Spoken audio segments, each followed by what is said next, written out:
Howdy, everybody. Welcome to the Daily High on this special Friday edition with your hosts, Matt McGregor and Tone Vase. Good morning, Tone. How are you, mate? Morning. I'm good. I'm good. Down in Austin, Texas. Already had some awesome barbecue and went to an event, met Kathy Wood. She was a speaker and getting ready for today. I got some poker to play over at the Lodge, which is Doug Polk's Poker Club. It's going to be live streamed. There should be thousands of views. I'm going to be tweeting that out in about an hour, so people tune in. Yeah, mate. I'll check it out. I can't wait. Try and edit it or like send me a text message privately, like when the final table's on and you're on it, so I can Oh, no, watch no, there that. is no final table. It's a cash game, so just one table. All right. Well, once again, shows how much I know about poker. Awesome. The price just dropped. A little bit, and it's bouncing up nicely at the moment. So it's been a bloody frustrating week. I mean, it looks like there's been massive volatility if you've been trading the lower time frames, just like in really uncomfortable areas where like it should be going short, it's going long, going short, whatever like that. But on the grander scheme of things, it's done nothing. So it's just funny that for a lot of people who've been watching this low time frames, it feels like there's action when there hasn't really been. But it's Friday. Let's have a look at it, and we're very close to the end of the month. I think the first day of the month is tomorrow. So Yep. would you like me to So go from? why don't you go first on screen Yep. share? All right. I'll be really brief. That's totally fine. All right. We're looking at the 4 hour time frame right now. Yeah, we came right up right this minute, just before the show to we just call it 69,000, which was very good. And then obviously while Tony and I were setting up, bang, it crashed down, which is not great. But I can see it starting to build back up. This is just typical of what we've seen all week, where every time like that breakout sort of starts to look like it's happening, bang, when the crash looks like it's about to break a double bottom, bang, it's scooted up. It's just tricky trading, to be honest. But I mean, this that what I said is true. Like actually, it's been in a very tight range and very limited volatility, really, when you consider it on a grander scheme of things. It's just that everyone's really stoked. Everyone really wants to see the breakout, obviously, and we've just had so many false starts, and people are waiting for a crash too. The same rules apply. 4 hour for me, I'm still in the same trade as yesterday, 67,800. It is what it is. I'll close the trade out if it gets too close to it again, and I just have to start the process again. It's been about 5 trades this week. I've got in really good spots. The price has gone up $1,000 and came back to break even or so. It's been a shit week. Let's be honest, but they're on Alpha Numerics on a 4 hour time frame. It's rounding off. This is a better spot than trying to catch knives here. Catching knives, oh, this is not really catching knives now. It's starting to round off from where we're just trying to get above that 69,000, 68,000. It's a high possibility we'll do it, but I don't know. 4 hours not giving me much. I'd like to see the MRI. I'd like to see this almost came up to an MRI top and then had a 1 to 4 candle correction and kick on from there. Let's go to a bit of higher time frame to see if we can get some clarity here. We did get the bearish cross on the 12-hour time frame, but that's okay because it's rounding too. I like to see that reset and then give us another push up higher. I guess I'm coming at this from a biased perspective right now, but it is what it is. I'm always biased long on bullish. That's a fact. The MRI counts fine here, but yeah, it just dropped. It just dropped. What can you say? The daily still below the 7 simple moving average. The MRI count still negative, but tomorrow, as long as we're above basically the price we're at right now, we might be able to start a bullish count. But this just goes back to what I said. Like we start to come back down below these marks here. Traditionally, you'd think we're going to come back to something lower, but it hasn't done that. Every time it's come back down. Have you ever seen so many like wicks lower that have just responded really well? I mean, ultimately, that's a positive sign. It would be very positive if it wasn't doing it in the other direction as well. I think everyone's just waiting to see what's going to happen. I'll quickly go to the weekly, and then I want to finish on the monthly. There's nothing super for me to say here except for the weekly looks fantastic, right? There's nothing to worry about. That data error was fixed earlier today. Now it's come back. Okay. Um, Weekly time frame, absolutely nothing to worry about. Nothing at all to worry about. Above all the moving averages and alphanumerics, looks really good with 2 days and 2.5 days left.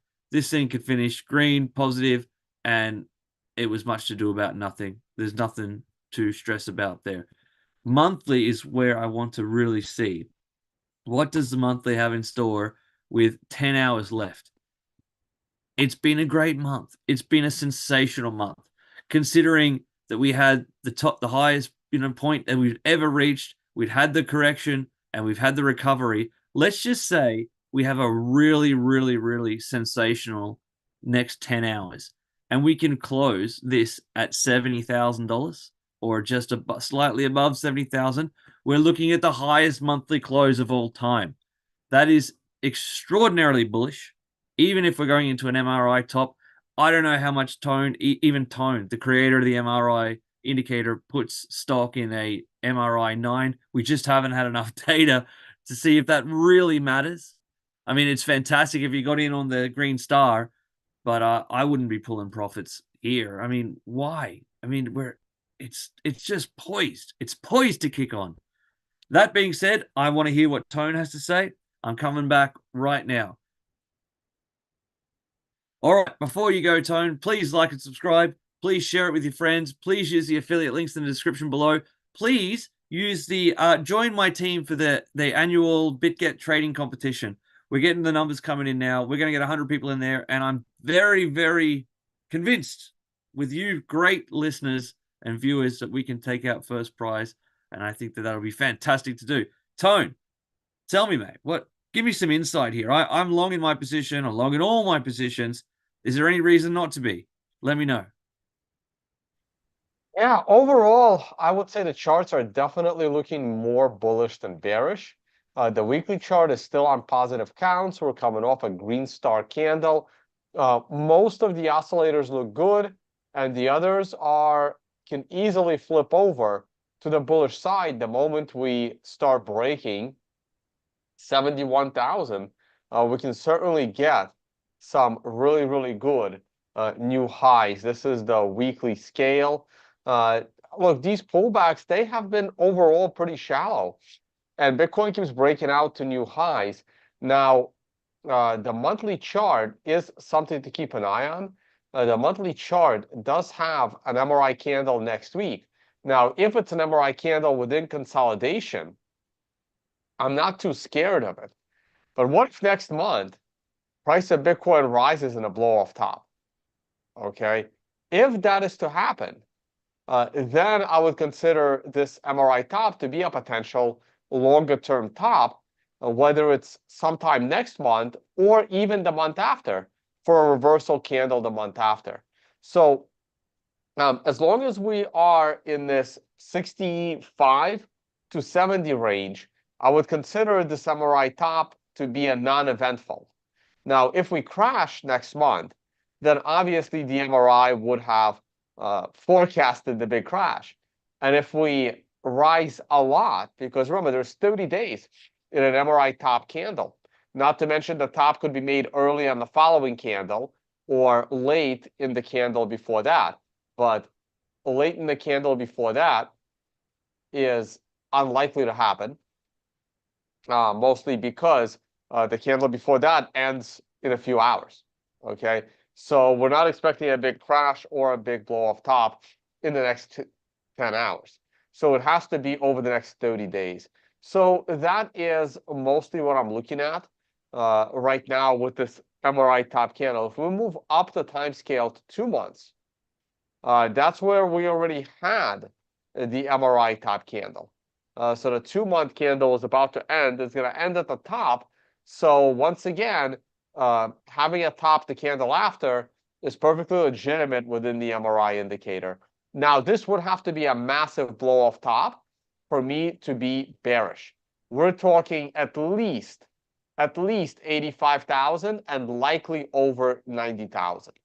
If we are to break 90,000 next month, you will see me become a bear at the top. It's rare that I'm a bear at the top, but this would be one of those scenarios, especially if the 90-something thousand blow-off top is happening at the end of next month, and also timing it with a weekly MRI top, which is set to come in about 6 weeks.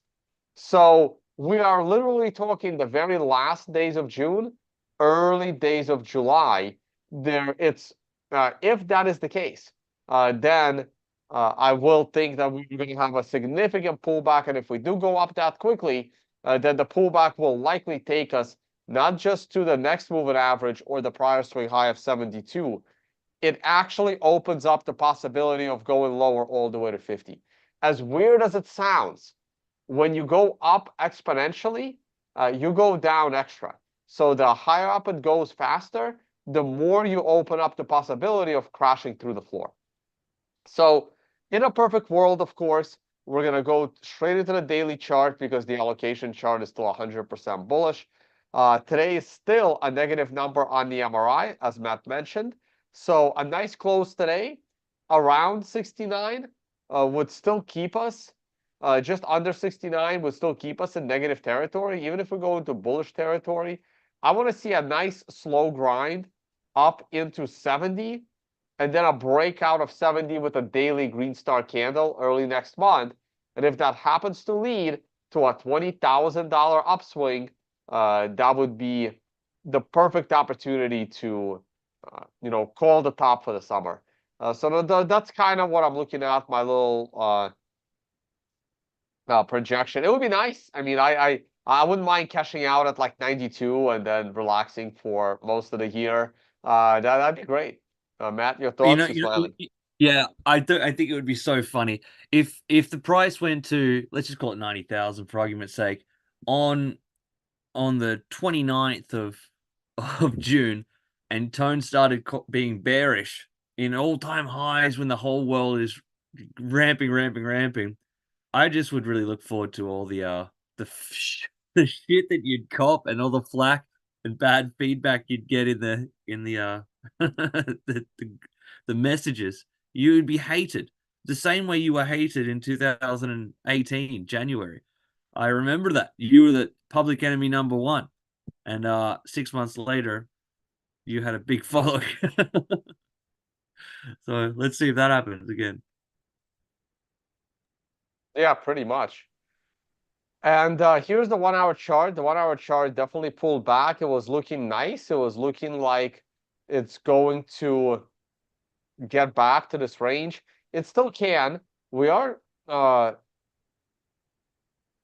wow, we moved off of this trend line again. I did not even realize it that overnight we came back to the trend line. We've now come back to the trend line 3 times uh, in the last few days. This is Yeah, really, legitimate. really cool. We are bouncing off of this trend line.